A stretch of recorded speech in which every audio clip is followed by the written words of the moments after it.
ఇప్పుడు ఎన్వైరన్మెంట్ ఇంట్లో కూడా ఇదివరకు ఎలా అంటే అమ్మమ్మలు, నాయనమ్మలు, అదే కదా! ఇంట్లో ఫ్యామిలీ మెంబర్స్ ఎక్కువగా ఉన్నా కూడా అవును. వాళ్ళు ఏంటి అనంటే పెద్దవాళ్ళని హ్మ్. మెయింటైన్ చేసుకోగలిగేవాళ్ళు. హ్మ్. ఏంటి అనంటే సరే పసిపిల్లల దగ్గర ఒకళ్ళు ఉంటే పెద్దాళ్ళ దగ్గర ఇంకొకళ్ళు ఉండి వాళ్ళకి కూడా కావాల్సినవి అన్ని చూసుకుంటూ ఉండేవాళ్ళు. హ్మ్. అండ్ అది ఎలా ఉండేది అనంటే ఫస్ట్ నుంచి కూడా వాళ్ళకి పిల్లలకి ఒకళ్ళు స్నానం ఎలా చేయించాలి, నలుగులు ఎలా పెట్టాలి కాడి అవును. నుంచి మొదలు పెడితే ఆళ్ళు పడుకునే టైము ఇవన్నీ కూడా అవును. టైమ్ టు టైమ్ అయిపోతా ఉండాలి అని చెప్పేసి అనేవాళ్ళు ఇంట్లో కరెక్ట్. పెద్దాళ్ళు. కరెక్ట్. కరెక్ట్. కానీ ఇప్పుడున్న సినారియోలో అయి అంటే స్మాల్ ఫ్యామిలీస్ మూలాన చేంజెస్ చాలా చాలా. ఉన్నాయండి. చాలా. చాలా. అంటే మదర్‌కి కూడా అంత సపోర్ట్ ఉండట్లేదు. అండ్ అవును. ఇప్పుడున్న న్యూ జనరేషన్ అమ్మమ్మలు, నాయనమ్మలు కూడా హ్మ్. ఎంత వరకు వాళ్ళకి ఆ ఇన్ఫర్మేషన్ ఉంది.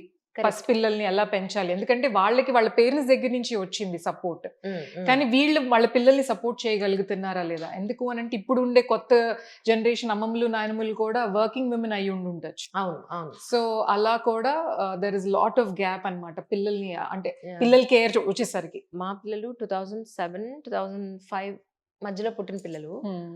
ఒక్క 10 ఇయర్స్, 12 ఇయర్స్ వచ్చినప్పటికి ఫోన్‌ల మీద వాళ్ళకి పూర్తి నాలెడ్జ్ వచ్చింది. హ్మ్. ఇప్పుడు మా తమ్ముడు పిల్లలకి వాళ్ళు హ్మ్. జస్ట్ 5, 6 ఇయర్సే. అవును. ఇప్పుడు వాళ్ళు వీళ్ళకన్నా ఎక్కువున్నారు. అవును. జెన్‌జీ నెక్స్ట్ ఉన్నవాళ్ళు ఐ థింక్ జెన్ ఇంకా ఆల్ఫా. జెన్ ఆల్ఫా అంటున్నారు కదా! యాహ్! వాళ్ళకి ఇంకా నాలెడ్జ్ పెరిగిపోయింది యాక్చువల్లీ. వ జెన్‌జీ ఆల్ఫా ఎలా ఉండే అవకాశం ఉంది కమింగ్ డేస్‌లో? ఎస్పెషల్లీ హ్యూమన్ రిలేషన్స్‌లో అంటే మీరేం చెప్తారు?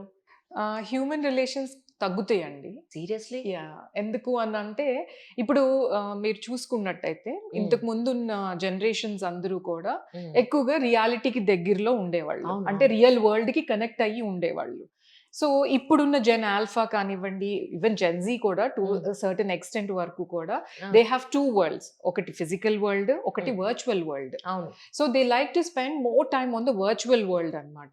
రీజన్ బిహైండ్ దట్ దానికి చాలా రీజన్స్ ఉన్నాయి. వన్ రీజన్ ఏంటి అనంటే continuous dopamine release in their brain అన్నమాట. Okay. Which is like a happy hormone hmm. Which will make them feel good. అంటే ఆ ఫీల్ గుడ్ ఫ్యాక్టర్ ఉన్నప్పుడు అందులోనే ఉండిపోతున్నారు. అందులోనే ఉండడానికి ఇష్టపడతారు. ఇప్పుడు మీరు చాలా చోట్ల వినుంటారు.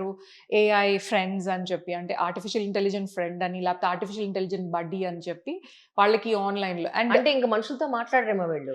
అంటే ఏఐతోనే ఉంటారేమో అనిపిస్తుంది నాకు. కాంట్రోవర్సీని అవాయిడ్ చేయడానికి అది వాళ్ళకి సేఫ్ ప్లేస్ లాగా అనిపిస్తుంది. అంతే కదా! ఇప్పుడు మనమైతే ఇది తప్పు, ఇది ఒప్పు, ఇది మంచి, ఇది చెడు అని మనం చెప్తాం. అవును. కరెక్ట్ ఏఐ చెప్పదు కదా! మహా అయితే చెప్పొదిలేస్తుంది తప్ప వీళ్ళని తిట్టరు, కొట్టరు, ఏమీ చేయరు. సో, అది వాళ్ళకి నచ్చుతుంది. Oh my God! సో, యాక్చువల్‌గా ఇప్పుడు మీరు అంటే వర్చువల్ వరల్డ్ చూసుకుంటే, వర్చువల్ వరల్డ్‌లో కొన్ని సిటీస్, కంట్రీస్ ఆల్రెడీ బిల్డ్ చేసేసారు. అందుట్లో చాలా మందికి ఆఫీస్‌లున్నాయి. వర్చువల్ వరల్డ్‌లో పెయింటింగ్‌లు చేస్తారు. వర్చువల్ వరల్డ్‌లో పెయింటింగ్ అమ్ముకుంటారు, కొనుక్కుంటారు.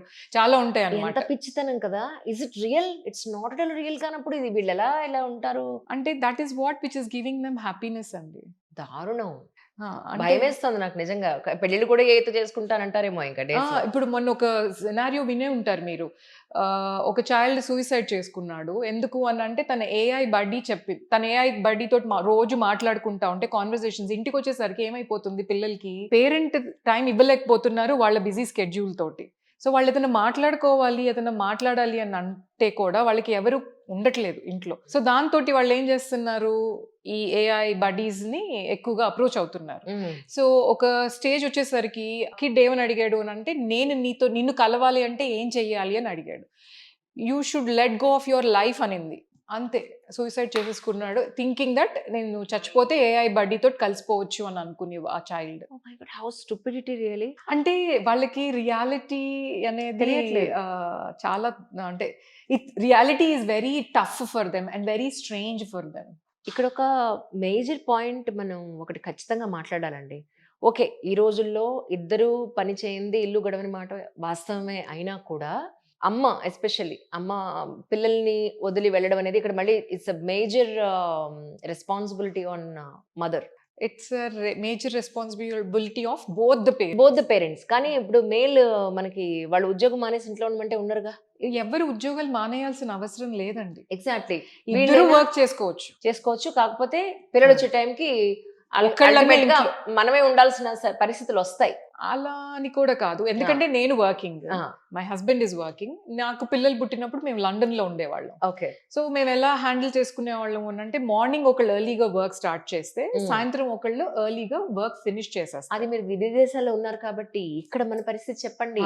ఇక్కడ మన పరిస్థితి ఆ, వీటికన్నిటికీ కూడా చాలా అటాచ్డ్ ఉంటాయండి. అవును, ఇప్పుడు అవును. అక్కడ మా పనులు మేమే చేసుకునేవాళ్ళం. So Exactly. ఓవర్ టైం మేము చేసేవాళ్ళం కాదు. కరెక్ట్. కంపల్సరీగా టైంకి ఇంటికి వచ్చేసేసి పిల్లల్ని ఎవరు పిక్ చేసుకోవడానికి ఉండరు కాబట్టి మేమే వెళ్ళి స్కూళ్ళ నుంచి పిల్లల్ని పిక్ చేసుకొని ఇంటికి తెచ్చుకొని వాళ్ళకి కావాల్సినవి అన్ని వండి పెట్టుకొని పిల్లలతోటి ఆ వంట చేసుకుంటూ ఉండేటప్పుడు లేకపోతే వాళ్ళు ఏం జరిగింది స్కూల్లో, వాట్ మేడ్ దెమ్ హ్యాపీ, ఇలాంటివన్నీ మాట్లాడుతూ పిల్లలతో ఎక్కువ టైం స్పెండ్ చేయగలిగే వాళ్ళు. ఇప్పుడు మనకి ఇండియాలో ఏమవుతుంది, ఇంట్లో పని చేయడానికి పని మనుషులు ఉంటారు, అవును, డ్రైవర్లు ఉంటారు స్కూళ్ళ నుంచి పిల్లల్ని ఇంటికి తీసుకురావడానికి. ఇంట్లో ఇంకా కావాలనుకుంటే ఫ్యామిలీ మెంబర్స్ ఎవరో ఒకళ్ళు వచ్చి అమ్మమ్మలో నాయనమ్మలో వచ్చి ఉండమంటే వాళ్ళు ఉంటారు. అవును, ఎందుకు అని అంటే వీళ్ళు వర్క్ చేస్తున్నారు కాబట్టి అని చెప్పి. సో ఆ రీజన్స్ తోటి చాలా మంది ఏంటి అని అంటే వాళ్ళు ఉన్నారు కదా, వాళ్ళు చేస్తారు కదా అన్నట్టుగానే ఆ పనులన్నీ వేరే వాళ్ళకి డిస్ట్రిబ్యూట్ చేసేసినప్పుడు కరెక్ట్, సో వీళ్ళ ఫోకస్ తగ్గిపోతా ఉంటుంది. కరెక్ట్. ఇంత హెల్ప్ ఉండిన తర్వాత కూడా పిల్లలతో టైం ఎందుకు స్పెండ్ చేయట్లేదు అనుకుంటున్నారు మీరు? అవును కదా.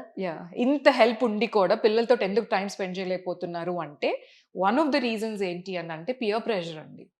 మీరు ఎలాంటి ఇంట్లో ఉంటున్నారు, మీరు ఎలాంటి కార్లో తిరుగుతున్నారు, మీరు కట్టిన బట్ట కట్టకుండా కట్టగలుగుతున్నారా, పెట్టిన నగ పెట్టకుండా పెట్టగలుగుతున్నారా అనే పియర్ ప్రెషర్స్ కోసం పరిగెడుతూ పిల్లల్ని అంతగా పట్టించుకోకుండా ఉండే సినారియోస్ చాలా ఉన్నాయి.